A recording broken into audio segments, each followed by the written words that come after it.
Halo investor dan tradership, senang kembali bertemu dengan Anda di video yang kali ini. Jika di beberapa video sebelum ini saya membahas tentang analisa teknikal sebagai salah satu faktor untuk menentukan kapan waktu yang tepat untuk membeli saham, di video ini saya akan membahas mengenai peluang dan gaya bisnis serta investasi di Indonesia mulai dari ratusan tahun yang lalu, puluhan tahun yang lalu, hingga saat ini. Di mana banyak sekali potensi bisnis dan investasi yang mempunyai prospek yang sangat cerah ke depan karena Indonesia yang terletak di garis khatulistiwa dan dianugerahi Tuhan kekayaan alam yang luar biasa sebagai dasar mengapa kita harus melakukan investasi di saham-saham Indonesia.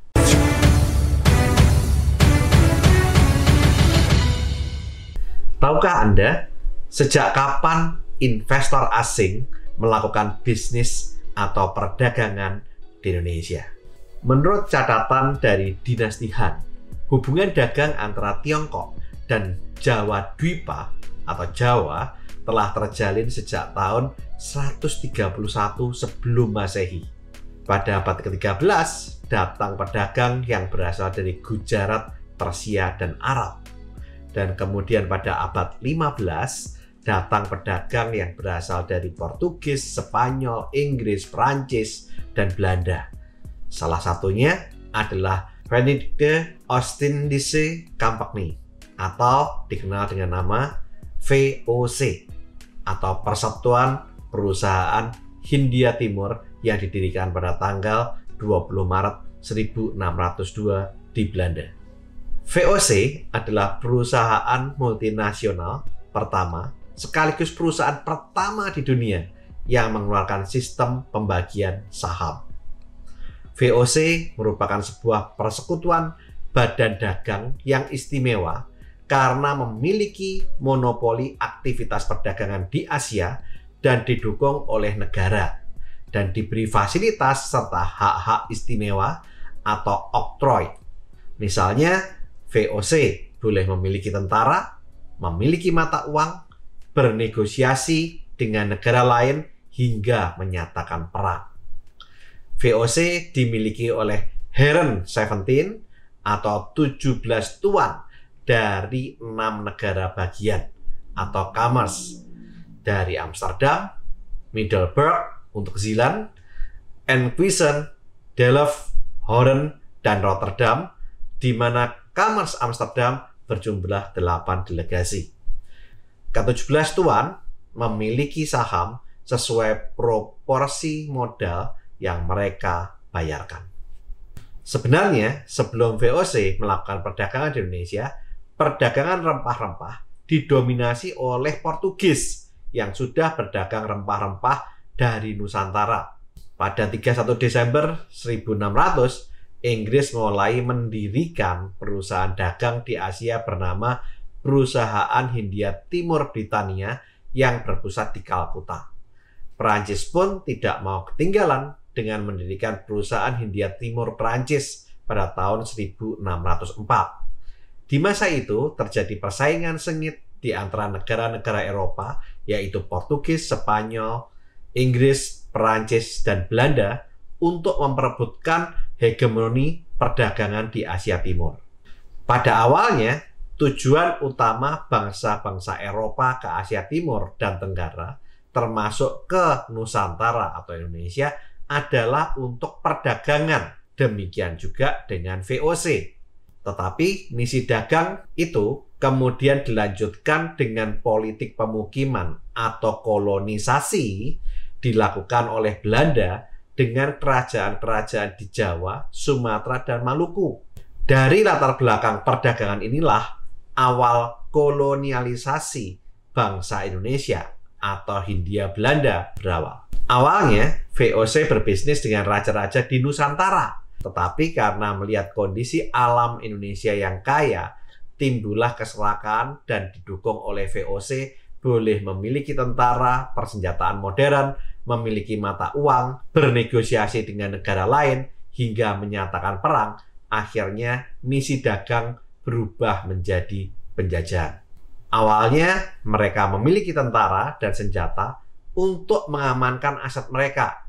Misal mereka membeli tanah dari raja, ditanami tanaman rempah-rempah, dan kemudian banyak penduduk yang mengambil rempah-rempah untuk dijual di pasar gelap, sehingga VOC mengamankan asetnya dengan adanya tentara, yang kemudian berubah menjadi kolonialisme. Di Indonesia, VOC memiliki sebutan populer company. Istilah ini berasal dari kesalahan orang Indonesia ketika mengucapkan compagnie dalam bahasa Belanda yang merujuk pada makna perusahaan.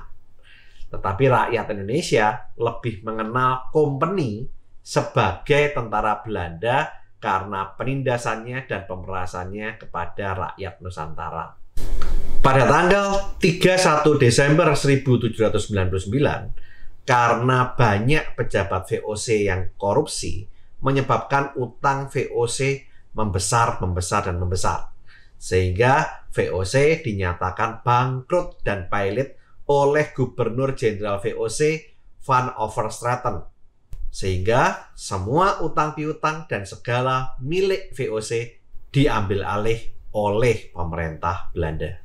Mengapa investor asing tertarik untuk melakukan perdagangan, bisnis, dan investasi Indonesia sejak zaman dahulu kala? Penyebabnya adalah karena Indonesia dikaruniai Tuhan mempunyai sumber daya alam yang luar biasa. Mulai dari yang pertama, iklim Indonesia yang berada tepat di garis khatulistiwa membuat Indonesia memiliki waktu yang sama antara siang dan malam. Matahari selalu bersinar di segala musim, membuat Indonesia memiliki kondisi tanah yang subur sampai ada lagu dari grup band Kus Plus yang di syairnya menyatakan tongkat bisa menjadi tanaman, di mana banyak tanaman seperti padi, karet, sawit atau CPO, kelapa, dan banyak jenis rempah-rempah yang langka di benua lain seperti pala, lada, dan lain-lain, semuanya ada di Indonesia. Yang kedua, Indonesia memiliki banyak kandungan tambang berbagai macam mineral seperti nikel, timah, batu bara, minyak, emas, dan masih banyak kandungan-kandungan yang lain.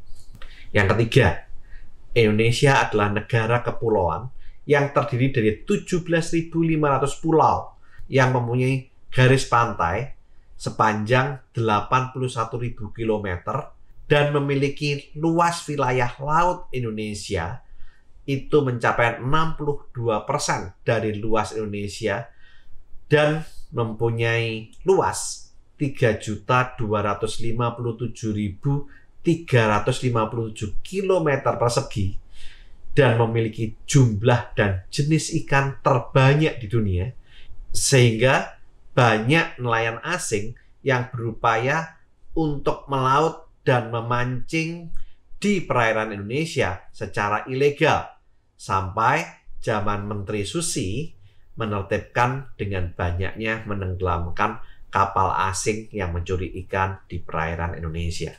Yang keempat, letak geografis Indonesia yang strategis terletak pada posisi silang di antara benua Asia dan Australia, serta di antara Samudra Pasifik dan Samudra India yang dilalui jalur transportasi dan perdagangan internasional.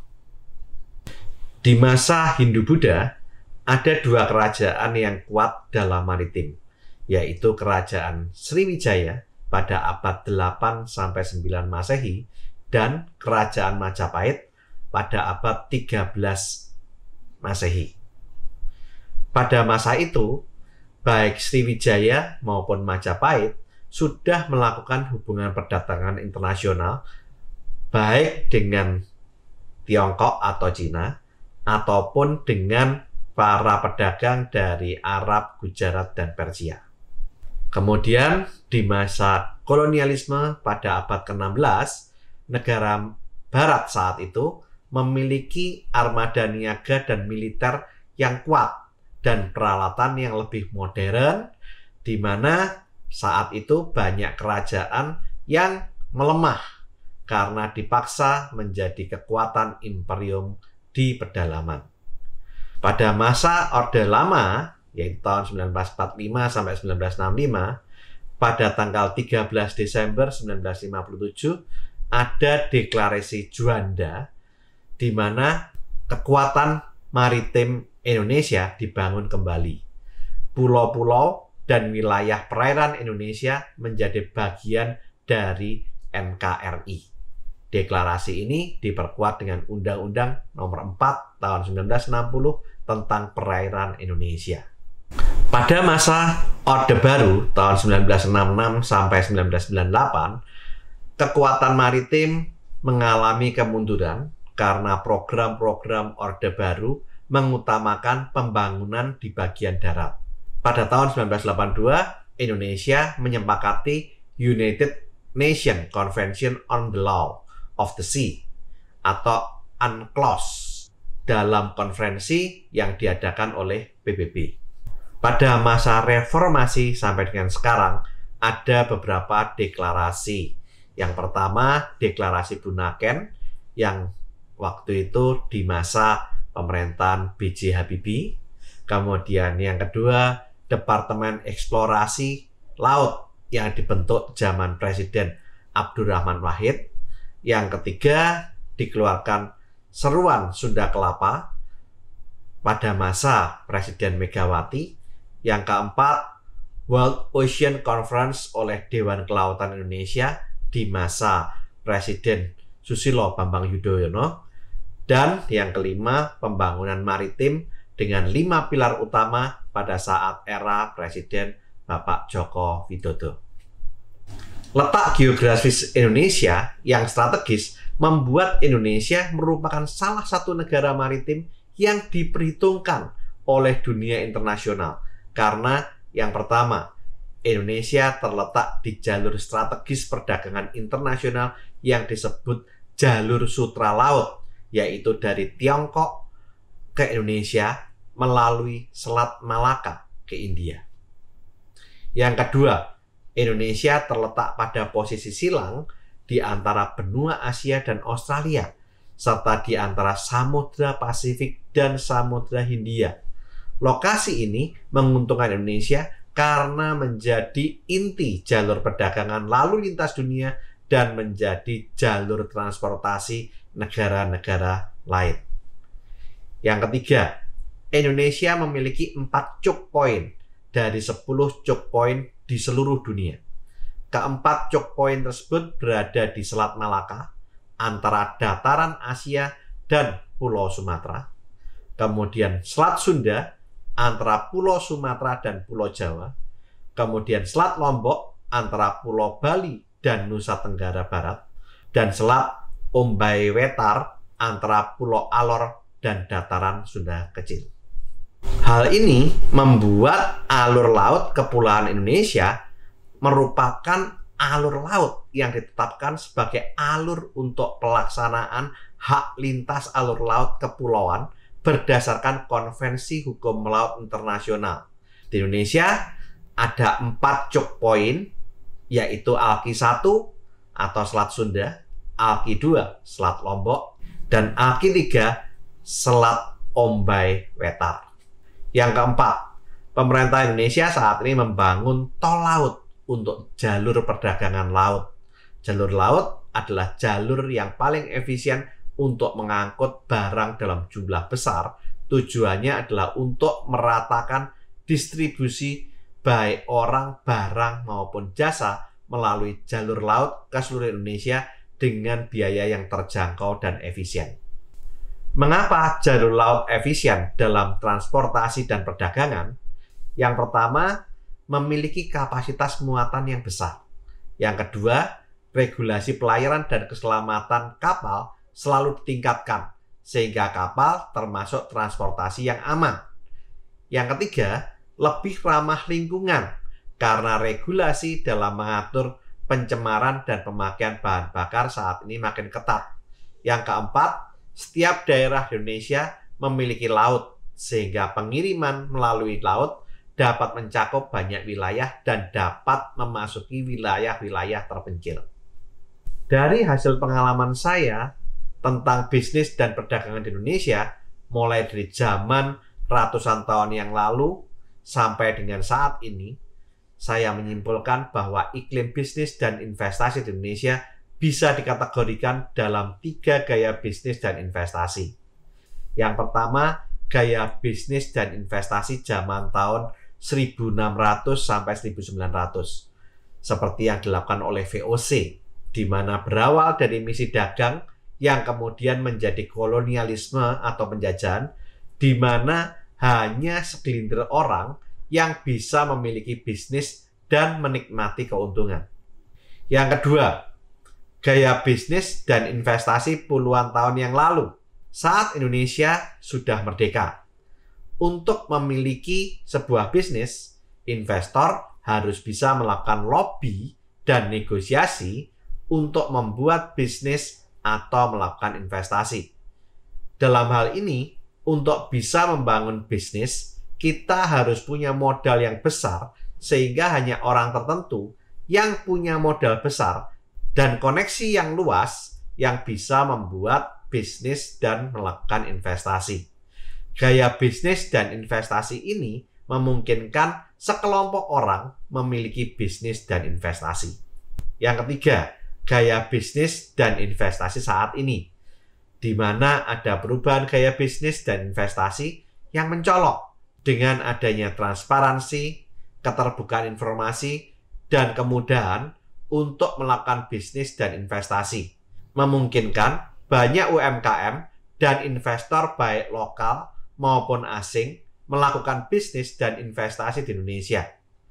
Hal ini ditunjang dengan pembangunan infrastruktur di berbagai wilayah di Indonesia dengan adanya pembangunan jalan raya, jalan tol, pelabuhan, bandara, tol laut, dan lain-lain di hampir seluruh daerah di Indonesia yang membuat iklim bisnis dan investasi di Indonesia semakin menarik di mata investor baik lokal maupun asing.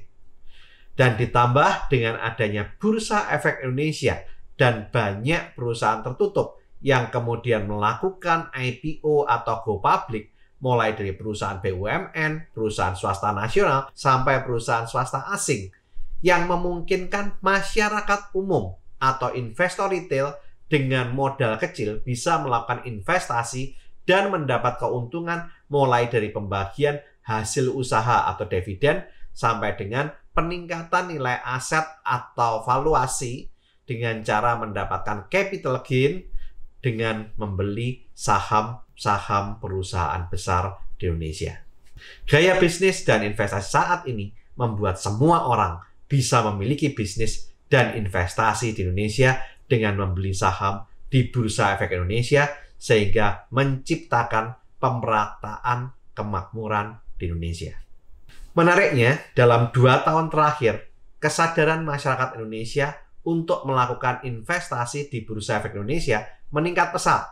Terlihat dari naiknya jumlah single ID pasar modal hingga 27 September 2021 tercatat sebanyak 6,39 juta single ID atau naik 64,8% dibandingkan akhir tahun 2020 sebanyak 3,88 juta single ID investor di Indonesia. Dengan bertambahnya perusahaan yang melakukan IPO dan saat ini sudah mencapai lebih dari 700 perusahaan dan pertambahan jumlah investor di Indonesia yang mencapai 6,39 juta akan membuat pertumbuhan ekonomi Indonesia meningkat sehingga banyak tercipta lapangan pekerjaan sehingga roda perekonomian berjalan pesat dan akan membuat peningkatan kemakmuran bagi seluruh masyarakat Indonesia. Itulah sebabnya saya membuat judul dari video ini adalah Saham Sleeping Beauty Indonesia Zamrud Khatulistiwa. Dengan kondisi kekayaan alam, perbaikan iklim investasi, dan pembangunan infrastruktur di Indonesia akan membuat Indonesia menjadi salah satu negara emerging market tujuan investor, layaknya Sleeping Beauty yang akan bangun tidur menjadikan Indonesia sebagai salah satu negara ekonomi terbesar di dunia, seperti yang sudah saya jelaskan di video penyebab dana asing borong saham Indonesia, dan akan membuat banyak saham perusahaan Indonesia akan memiliki valuasi atau nilai yang tinggi di masa yang akan datang. Berikut cuplikan pidato dari Bapak Presiden Joko Widodo di Indonesia National Day Dubai Expo 2020 di Al Wasl Plaza, Dubai, Uni Emirat Arab pada tanggal 4 November 2021 yang saya ambil dari channel Sekretariat Presiden. Assalamualaikum warahmatullahi wabarakatuh. Selamat datang di Indonesia National Day Expo 2020 Dubai UAE. Indonesia sebuah negeri yang dikaruniai oleh kekayaan dan keanekaragaman budaya serta dikenal akan keindahan alamnya. Kami tidak hanya memiliki pesona dan keindahan Bali, tapi juga Danau Toba, Mandalika, Labuan Bajo, Candi Borobudur, Likupang, hingga berbagai destinasi pariwisata lainnya yang terus kami kembangkan, semakin mengukuhkan Indonesia sebagai surga pariwisata. Indonesia juga memiliki sumber daya alam yang melimpah. Kami pastikan bahwa pemanfaatan potensi tersebut dilakukan secara terukur, terkendali, dan terjamin keberlanjutannya untuk kebaikan kita dan generasi selanjutnya. Bapak, Ibu, dan saudara-saudara sekalian, perubahan zaman yang begitu cepat, adanya disrupsi teknologi dan terjadinya pandemi telah memaksa kita untuk beradaptasi dengan cepat terhadap perubahan-perubahan yang terjadi. Tantangan ini harus kita jawab guna meningkatkan kreativitas dan produktivitas di berbagai bidang. Tapi kami menyadari bahwa arus kemajuan teknologi harus disertai dengan kepedulian akan lingkungan. Penciptaan energi baru terbarukan, energi ramah lingkungan, pengurangan emisi karbon terus dilakukan sebagai upaya kami menghadapi tantangan perubahan iklim dunia demi keberlanjutan peradaban. Kami siap menjawab tantangan besar itu dengan memanfaatkan teknologi dalam meningkatkan kualitas hidup umat manusia yang diimbangi dengan menjaga kelestarian alam. Kami terus bertransformasi dan berinovasi karena kami sangat percaya bahwa masa depan dimulai dari hari ini. Saudara-saudara sekalian yang saya hormati, di saat kita memasuki era dunia tanpa batas, era tanpa sekat, kami berkomitmen untuk membuka semakin banyak peluang untuk bekerja sama dan berkontribusi nyata bagi kemajuan dunia. Mari kita terus berakselerasi, mempererat kerjasama, solidaritas, dan persahabatan untuk kehidupan yang lebih baik bagi seluruh bangsa. Indonesia, the land of majesty, tanah yang kaya akan alam dan budaya. Indonesia, the land of opportunity, yang akan terus membuka peluang dan kesempatan baru. Indonesia, the land of innovation, yang akan terus berinovasi untuk generasi yang akan datang. Inilah kami, Indonesia, the land of diversity. Wassalamualaikum warahmatullahi wabarakatuh.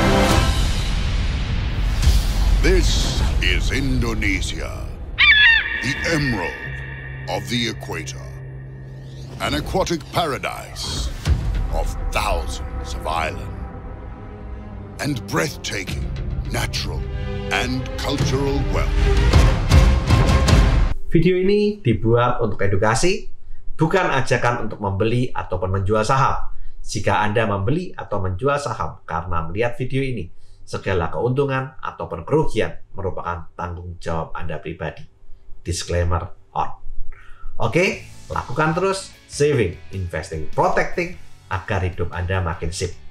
Saya, Tony Hermawan Adikaryo, sampai jumpa di puncak kemakmuran.